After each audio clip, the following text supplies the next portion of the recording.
کابل کې ټکسي موټرو ته د نوي رنګ ورکولو پروسه پیل شوه. د ترافیکو د عمومي ریاست مسؤلین وایي چې د بې نظمیو د مخنیوي په موخه یې دغه پروسه پیل کړه او د یو خصوصي شرکت له لوري د څه باندې 9000 افغانۍ په بدل کې یو ټکسي موټر په نوي او معیاري توګه رنګ کیږي. په 9110 افغانۍ باندې موږ هیوادوالو ته د کورنۍ چارو وزارت په حمایت او په شفقت او د ترافیکو د عمومي ریاست په خپلو هڅو باندې دغه سهولت او دغه اسانتیاوې هیوادوالو ته ورکړل شد. ما در داوطلبی آزاد اشتراک کردیم. نرخی که آمده بود تا حدود 24000 افغانی نرخ هم شرکت ها داده بود. پایانترین نرخ و نازلترین نرخ از ما بود. ما در داوطلبی آزاد ما این پروژه را برنده شدیم و عملا تطبیق میکنیم. مردم از رنگش هم خوش هستند و کوم شکایت ندارن. مسؤلین ویل چې له دغه پروسې سره به په لویو ښارونو کې د بې نظمیو مخنیوی وشي او د ټکسي کاروباریانو ته به ښه کاري فرصت برابر شي.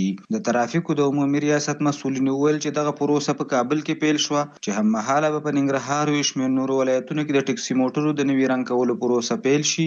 هغوی د ټکسي موټرو له مالکانو وغوښتل چې خپل موټر دې په قانوني توګه په دغه نوي رنګ سره رنګ کړي. لویه ګټه چې هیوادوالو ته موږ په کاراتو ویلي دي چې موږ تاسو ته ترانسپورت لیږد را لیږد متمرکز کوو.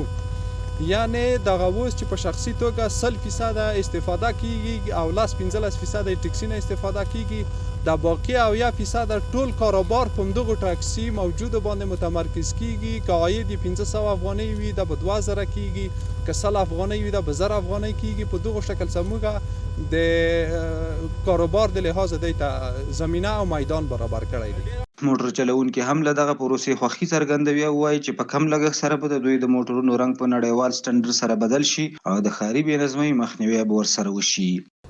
انشالله بس این رنگا که برای خودش کاروبارم خوب میشه، هر چیز میشه، هر که بی خود این تاکسی بسیار شهری که از اعتماد مردم هم در سرش می باشه. هر کی هر فامیل هر جای رفتم میتونه دیش به که با اعتماد می باشه تاکسی. د یادونې وړ ده چې د ټکسي موټرو د رنګ د بدلون پروسه څو میاشتې مخکې پیل شوې وه، خو تر دې مهاله یې په ښه توګه پرمختګ نه دی کړی او اوس مهال دغه پروسه په عملي توګه د ترافیکو د عمومي ریاست لخوا د موټرو د رنګ کولو د یو خصوصي شرکت سره په همغږۍ پیل شوه چې په ټولو ولایتونو کې به پلي شي.